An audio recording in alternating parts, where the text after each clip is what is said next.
Microsoft has completely switched tactics this generation. While all the other major players in the gaming business are still doing what they've always done, make a bigger, better box, and throw as much money at their in-house studios as possible to make exclusives, incentivizing people to buy said boxes, Microsoft has decided that this isn't the right play.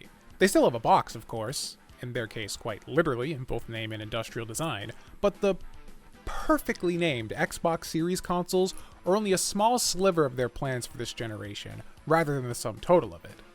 And their silver bullet is Game Pass.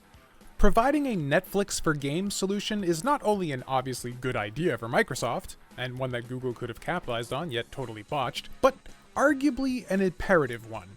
It's no secret that last generation, the Xbox One struggled to have any exclusives worth buying the hardware for, hence Microsoft's massive spending spree acquiring studios like Bethesda late in 2020. But a consumer-friendly subscription service is probably the only way Microsoft had a chance of making any headway on their other long-ignored platform, the PC.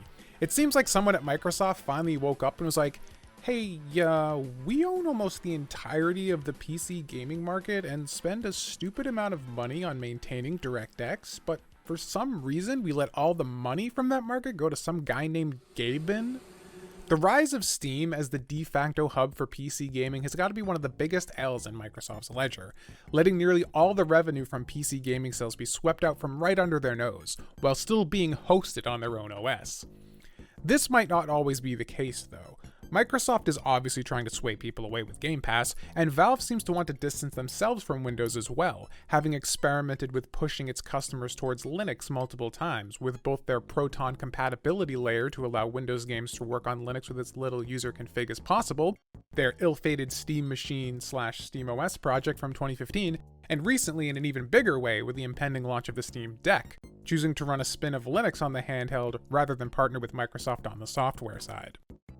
Regardless, PC players are all but married to their Steam libraries after it being the de facto standard for almost 2 decades. Every time another company has tried to peddle their PC games on their own competing service, the bulk of PC gamers push back against the move hard, with Epic probably getting the most heat for it, being the company most aggressive in their push, buying timed exclusivity periods to try and brute force adoption. Microsoft must have looked at all this happening and realized that trying to make another version of Steam with an Xbox coat of paint wasn't the way forward. So instead, they created a service that accomplished 2 things simultaneously.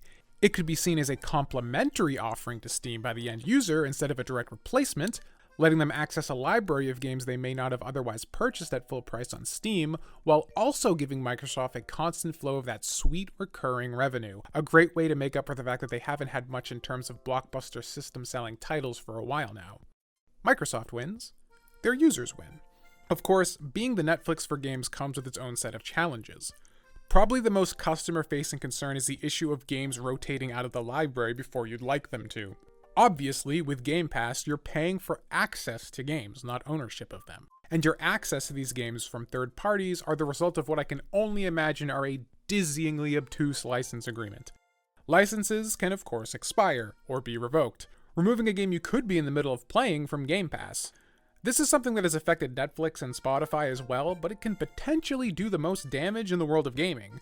While movies and albums can be finished within a couple of hours, you could be 80 hours deep into trying to 100% a 200 plus hour JRPG when suddenly your game is yeeted from Game Pass and you're left out to dry.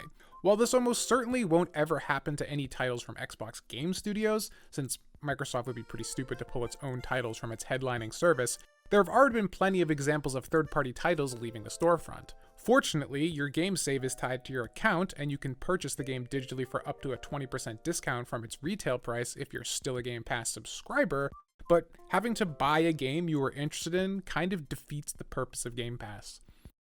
The other, arguably greater issue though, and the one I'm most personally concerned about, is the fate of Microsoft's own exclusive IPs and the role they'll play on Game Pass. One of the best things about first-party exclusives today is that, for the most part, they can ignore the monetization schemes that plague the EA and Activisions of the world. The reason the companies with hardware in the market spend so much money on their exclusives, but ignore building in-game economies laden with microtransactions, mostly, is because the games themselves are the microtransactions for the console you already happily bought. Nintendo and Sony get your money up front for the hardware, then drip feed you exclusive titles throughout the machine's lifecycle. This hardware-software integration is the backbone of their ecosystem. So games like Mario Odyssey, God of War, Insomniac's Spider-Man and the like can focus on being great games, not great storefronts, because being a great game alone serves their purpose, getting you to buy a box with the company's logo on it. But third-party developers don't have this option. They have no box to sell, so they instead create ecosystems of their own within their biggest franchises, getting you to buy the game, but try to upsell you on the Gold Edition or the Digital Deluxe version. Once you're in the game, they sell you a plethora of XP boosters, time savers, battle passes, and cosmetics to keep the money flowing until the next game comes out, when they can start the entire process all over again. Game Pass is interesting because it's still a bit early to tell what side of the spectrum Microsoft will land with its monetization of it. Obviously, third-party titles on Game Pass will of course focus on building their in-game economies, because if they're on Game Pass, they're not even securing any upfront sales, though I'm sure Microsoft pays developers handsomely to have their games on the service. But what about the studios that Microsoft themselves have acquired? The company has abandoned relying on console sales alone. Yes, the Series S and X are available, but nearly everything they're publishing is also available on the PC and Xbox One as well, and all their upcoming games are launching on Game Pass Day 1. In other words, building a new ecosystem with the new hardware isn't the sole focus of their exclusives anymore. It's about building the value of Xbox as a brand, rather than Xbox as a piece of hardware. So what does this mean for upcoming titles like Halo Infinite, or the newly minted Xbox Game Studio titles like The Elder Scrolls 6 or Starfield? Will those games be allowed to be great games, devoid of dizzying in-game economies?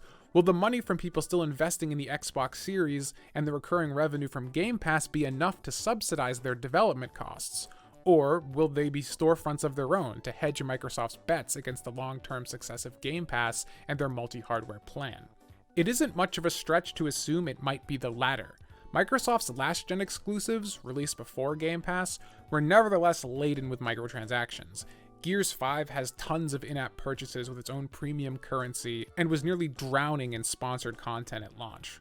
Remember all those Terminator Dark Fate cross-promotions? Sea of Thieves is a live service game through and through, with all the nickel and diming that model demands, and I think the less we talk about Halo 5's rec packs, the better. The near future looks grim as well. One needs to look no further than the version comparison chart for Forza Horizon 5 and the myriad of VIP passes and welcome packs already up for pre-order to see that these games aren't being treated the same way Nintendo or Sony do their exclusives.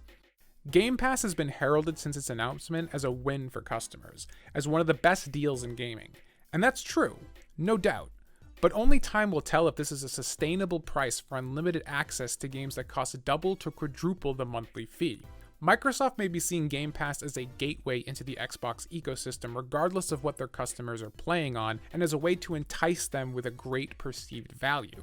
But if this access economy can only work propped up by an extensive in-game monetization and even the company's most prestigious first-party franchises, it may not be worth it for the longtime Xbox fans to see those games, those characters, and those legacies as more than just a mere storefront.